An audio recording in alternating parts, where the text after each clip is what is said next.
El clima se regula a través de dos procesos: la cantidad de energía en forma de radiación solar que entra y sale de la atmósfera y cómo se distribuye esta energía por la atmósfera y el océano. El balance energético de la Tierra es el equilibrio que hay entre la energía que entra y la que sale.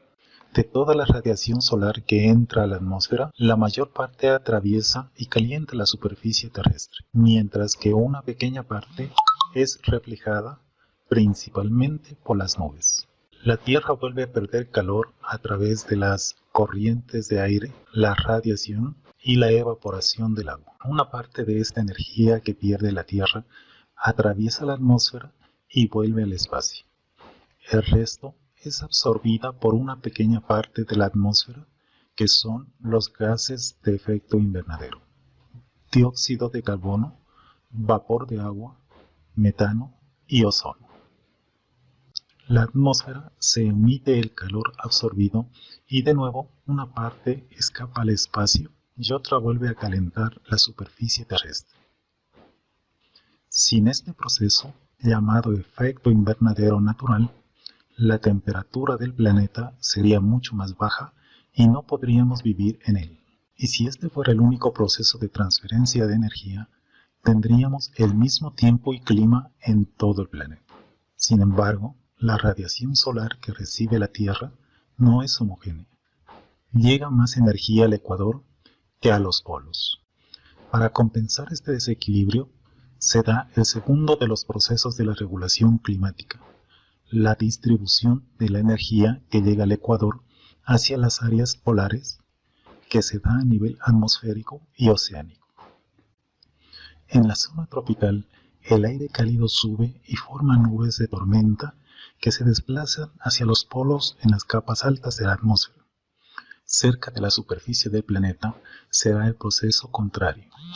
El aire frío se mueve hacia el sur y se forman células de corrientes. En las zonas donde se juntan dos células pueden suceder dos cosas: que una masa de aire suba, de caso la presión atmosférica es baja, lo que suele dar lugar a precipitaciones en forma de lluvia o nieve, o que una masa de aire baje, en cuyo caso la presión atmosférica es alta, lo que da lugar a buen tiempo. Debido a la rotación de la Tierra, estas corrientes de componente norte-sur se desvían hacia el este en el hemisferio norte y hacia el oeste en el hemisferio sur. Es lo que llamamos efecto Coriolis y define la trayectoria de las corrientes atmosféricas. Así es como se distribuye el calor en la atmósfera. El segundo proceso de distribución de energía se da en el océano, que absorbe y almacena más calor que la atmósfera, pero lo distribuye de manera más lenta. En la superficie del océano, los vientos generan corrientes que transportan el agua caliente entre los trópicos y la zona subtropical. Por debajo de la superficie, la densidad del agua va aumentando a medida que disminuye la temperatura y cambia la salinidad, generando la circulación profunda. Un ejemplo de circulación profunda es la corriente del Golfo, que desplaza el agua cálida del Caribe hacia el Atlántico Norte. A medida que se va desplazando el agua se va enfriando y haciendo más densa, y al llegar a la zona ártica, el agua es tan densa que se hunde hacia el fondo del océano y vuelve hacia la zona ecuatorial por debajo de las corrientes superficiales. Esta corriente es importante porque trae agua caliente a Europa, haciendo que nuestro clima sea más suave que el de Nueva York, que está a la misma latitud. Estos dos procesos determinan el balance energético de la Tierra. Cuando entra más energía de la que sale, la Tierra se va calentando. Los registros climáticos nos indican que desde la revolución industrial hemos ido metiendo más energía a través de las emisiones de gases de efecto invernadero, principalmente por la quema de combustibles fósiles. Por esta razón, la Tierra se está calentando y nuestro clima está cambiando. Los elementos del clima son las condiciones atmosféricas de un lugar. es decir, temperatura, presión atmosférica, viento, humedad y precipitación. La temperatura es el grado de calor en la atmósfera. Se origina cuando los rayos solares son absorbidos por la superficie terrestre y esta, al calentarse, irradia energía en forma de calor. La presión atmosférica se refiere a la fuerza que una columna de aire ejerce sobre un lugar de la superficie terrestre. El viento, es decir, el aire que se mueve, se produce por la diferente presión atmosférica entre dos lugares. Por lo general, se desplazan de zonas de alta presión hacia regiones de baja presión. La humedad es la cantidad de vapor de agua en el aire y proviene de la evaporación de los cuerpos de agua.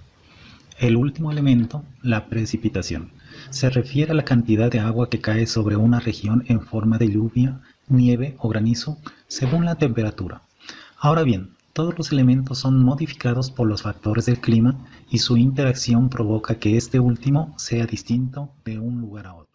Los factores del clima son latitud, altitud, relieve, vegetación, continentalidad y corrientes marinas. La latitud es la distancia entre el ecuador y cualquier paralelo. Condiciona la intensidad con la que los rayos de sol llegan a la superficie. Por eso, las regiones cercanas al ecuador tienen temperaturas superiores a la de los polos. La altitud indica la distancia vertical entre un lugar y el nivel medio del mar. A mayor altitud, menor presión atmosférica y temperatura. El relieve es la configuración de la superficie terrestre. Las montañas alteran el desplazamiento de los vientos e influyen en la precipitación. La vegetación regula la temperatura y humedad de un lugar. A mayor vegetación, mayor humedad. La continentalidad se refiere a la distancia de un lugar con respecto al cuerpo de agua.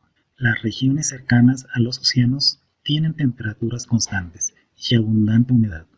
Las más alejadas son secas y presentan temperaturas extremas. Realmente las corrientes marinas influyen tanto en la temperatura como en la humedad de las regiones por donde pasan. Las corrientes cálidas aumentan la temperatura de las zonas costeras, localizadas en regiones frías. Además traen consigo humedad. Las corrientes frías producen aire seco.